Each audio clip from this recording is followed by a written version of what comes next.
The year was 632 CE. The Prophet Muhammad had just died, leaving behind a fragile and divided community. What should have been a moment of mourning quickly became a moment of fear. Leaders in Medina looked outward and saw tribes across Arabia questioning their allegiance. To them, loyalty was no longer guaranteed, and in those doubts, they saw a threat that could not be tolerated. Many tribes believed their pledges had died with Muhammad. They wanted freedom, self-rule, and the right to practice their own faith. For them, breaking away was not treason, it was survival. But in Medina, this refusal was branded with a single word: apostasy. And for apostasy, there was only one answer: blood. The newly appointed caliph, Abu Bakr, refused to let Arabia slip from his grasp. His message was unyielding: submission or death. With chilling determination, he declared that even those who refused to pay the religious tax would face the sword.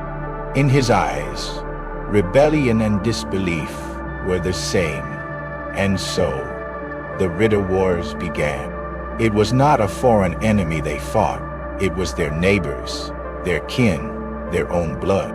Villages burned, leaders executed, entire tribes crushed beneath the weight of a war declared in the name of faith.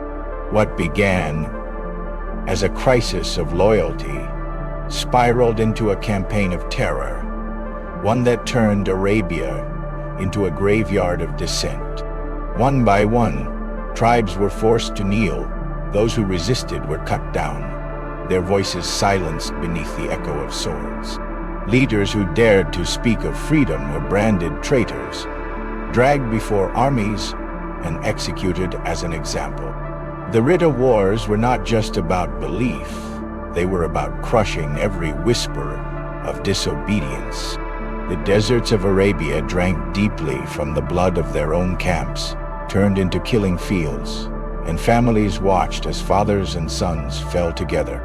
Those who surrendered were stripped of dignity. Those who resisted were stripped of life. The war carried not only bodies, but memories, staining the sands with a legacy of fear. Faith was no longer persuasion. It was imposed at the edge of a blade. The Ridda Wars carved a brutal truth into the history of Islam's rise. That belief was not always born from conviction, but from terror, and in the name of preserving unity, an empire was being built on shattered tribes and broken lives. When the smoke cleared, Medina stood victorious. Arabia was bound together, not by choice, but by fear of what defiance would bring. The wars were painted as holy, as righteous, as necessary. But beneath the triumph lay a darker truth. That unity had been forged not through faith, but through the systematic crushing of its own people.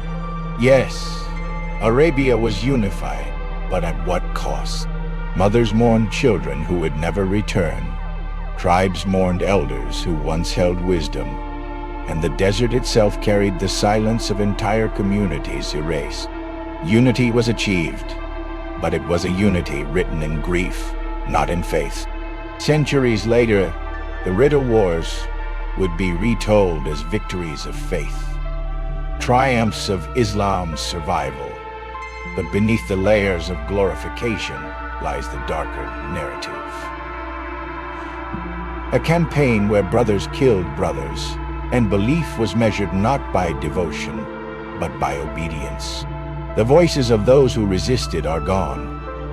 Their stories were buried under the weight of official histories, their cries dismissed as rebellion. Yet if we listen closely, the silence of the desert still speaks, the silence of people who wanted freedom, and instead found the sword. The Ridda Wars remind us of a chilling truth. When faith is tied to power, compassion fades and cruelty takes its place. The war was not only about survival of a religion, It was about the birth of an empire, and empires are rarely built without graves. History often praises the victors, but it is the victims who carry the weight of truth. The Ridda Wars were not just a struggle for unity.